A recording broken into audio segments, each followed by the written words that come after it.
আচ্ছা নূর, আমার দিকে তাকাও তো, তুমি কি আমাকে কিছু বলতে চাও? কেন, আমাকে দেখে কি তাই মনে হয়? হ্যাঁ মনে হয়। সত্যি করে বলো না, কিছু কি বলতে চাও? আমার কথায় নূর আমার দিকে তাকিয়ে বলল, ভালো লাগে আপনাকে, অনেক ভালো লাগে, আগে থেকেই। নূরের কথা যেন আকাশ থেকে বললাম। আমাকে নূরের ভালো লাগে, নূরকেও তো আমার ভালো লাগে। ভয়ে ওকে বলিনি, কিন্তু নূর যে আমাকে পছন্দ করে যেটা ভাবতে পারিনি। নূরকে আমার ভালো লাগে কথাটা ওকে বুঝতে না দিয়ে বললাম, নূর সত্যি বলছো নাকি মজা করছো? তুমি একটা পরী, আমি মানুষ, আমাকে তোমার ভালো লাগে এটা কি সম্ভব? একবার ভালো লেগে গেলে শত বাধা আসলেও সেটা সম্ভব। আপনাকে শুধু ভালো লাগে না, ভালোবাসি। মাদ্রাসায় গিয়ে আমার কথা ভুলে যেও না, আমার কথা কাউকে বলে দিও না, ভাইকেও বলো না, মনে থাকবে তো? এখন ঘুমাও। নূরের কথায় অবাক হয়ে শুয়ে রইলাম। এদিকে আমাকে কথাগুলো বলে চলে গেল নূর। নূর চলে যাবার কিছুক্ষণ পর আমি ঘুমিয়ে পড়লাম। আমার যখন ভেঙে যায় ঘুম, তখন আমি নিজেকে দেখতে পাই মাদ্রাসায়। নিজেকে মাদ্রাসায় দেখে বলি, আমি এখানে আসলাম কিভাবে? সিরাজ বলল, চুপ থাক, কেউ শুনে ফেলবে, আমি তোমাকে নিয়ে আসছি, সবকিছু স্বাভাবিক আছে, স্বাভাবিকভাবে চলাফেরা কর। সিরাজের কথায় আমিও স্বাভাবিকভাবে চলাফেরা করতে লাগলাম। এভাবে আবারও সিরাজও আমার মাদ্রাসায় কাটতে লাগলো দিন। পড়াশোনার পাশাপাশি দুজনে কাটতে লাগলো ভালো সময়। আমি মাদ্রাসায় আসার 3 দিন পর নূর আমার সাথে দেখা করে। নূরের সাথে দেখা করার পর ও বলে, কি মাদ্রাসায় ফিরছো? কেউ কিছু বুঝতে পারেনি? না, সিরাজ আমাকে ঘুমের মধ্যে নিয়ে আসছে।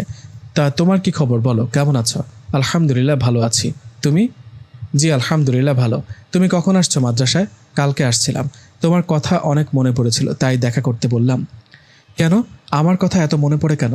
জানো না বুঝি? তোমাকে আমার ভালো লাগে। এখন আমি বুঝতে পারি সেই ভালো লাগা থেকে ভালোবাসা হয়ে গেছে। আমি তোমাকে পছন্দ করি, ভালোবাসি। নূরের মুখে কথাগুলো শোনার পর আমি বললাম, কিন্তু নূর, এই ভালোবাসার পরিণতি কি? ভবিষ্যতে কি হবে? আমি যে তোমাকে পছন্দ করি না, ভালোবাসি না, সেটা কিন্তু নয়। আমিও তোমাকে ভালোবাসি। আমি তোমার দিকে তাকালেই সব কিছু ভুলে যাই। কিন্তু দুজনে আলাদা জাতি, আলাদা ধর্মের হলেও না কথা থাকতো। আমার কথায় নূর বলল, এসব এখন ভেবে মাথা খারাপ করার দরকার নেই, পরে যা হবার হবে। ওই দেখো ভাইয়া আসছে। নূরের কথায় পেছনে ঘুরে দেখলাম সিরাজ চলে আসলো। সিরাজ এসে বলল, কিরে দুজনে কি কথা বলছিস? কই কিছু না, এমনি কথা বলছিলাম। ও আচ্ছা, ভাইয়া তোমরা তাহলে কথা বলো, আমি আসি। কথাটা বলে নূর চলে গেল। এদিকে আমি ও সিরাজ সেখানে বেশ কিছুক্ষণ কথা বলে চলে গেলাম মাদ্রাসায়। এভাবে কেটে গেল আরও কয়েকটা মাস। কয়েক মাস পর চলে আসলো ঈদ। আর ঈদ উপলক্ষে মাদ্রাসা কয়েকদিনের জন্য বন্ধ দিলেন। মাদ্রাসা বন্ধ দেওয়ায় সিরাজ আমাকে বলল, কিরে মাদ্রাসা তো বন্ধ দিল, কি করবি? বাড়িতে যাবি নাকি আমার সাথে জিন রাজ্যে যাবি? বাড়িতে যাব। আর আমি এবার একা বাড়িতে যাব না, তোকে সাথে করে নিয়ে যাব। কি বলিস? আমি জিন হয়ে তোর বাড়িতে যাব কি করে?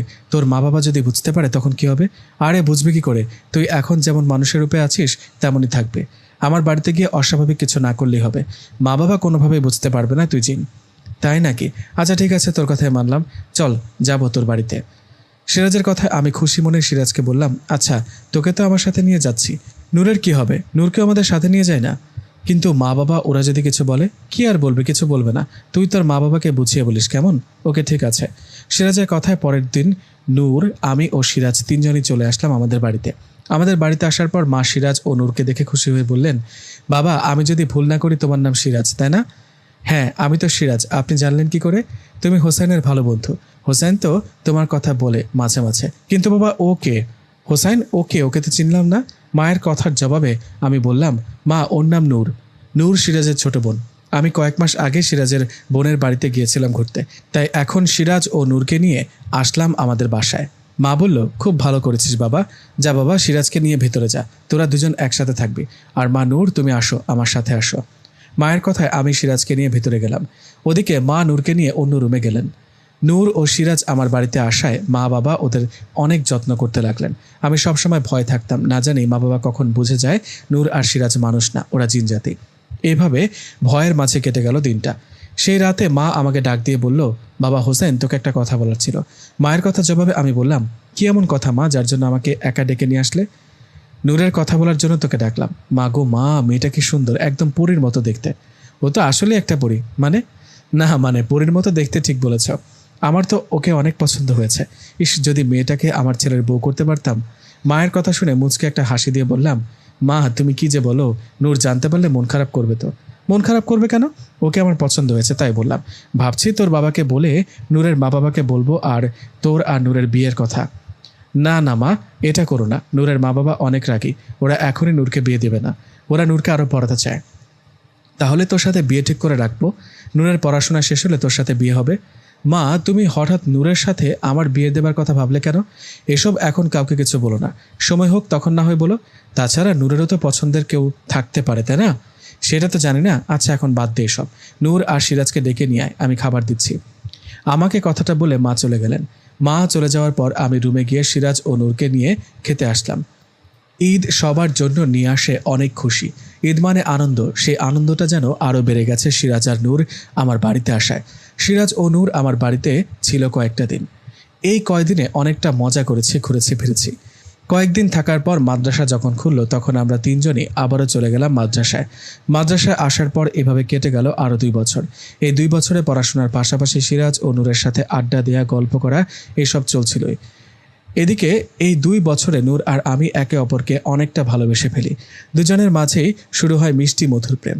সব জিনিসের যেমন একটা শেষ আছে, কিছু কিছু সময় ইচ্ছের বিরুদ্ধে গিয়ে যেমন কিছু কাজ করতে হয়, তেমনই একটা দিন আসলো আমার ও সিরাজের মধ্যে। আমরা যে মাদ্রাসায় পড়তাম সেই মাদ্রাসায় আমাদের পড়াশোনা শেষ হয়ে যায়। সিরাজ ও আমি দুজনে ছোটবেলা থেকে একসাথে পড়াশোনা করেছি। দুজনের মধ্যে মিশে আছে কত স্মৃতি। মাদ্রাসা থেকে যেদিন বিদায় নিব সেদিন সিরাজ আমাকে ডাক দিয়ে বললেন, হোসেন, আজ আমাদের বিদায় হলো। এখন তুই তোর মতো করে আরও শিক্ষা অর্জন করবি, হয়তো বাড়িতে থেকে পড়াশোনা করবি। তুই আমাকে কখনো ভুলে যাস না। সিরাজের মুখে কথাটা শুনে চোখে পানি চলে আসছিল তখন।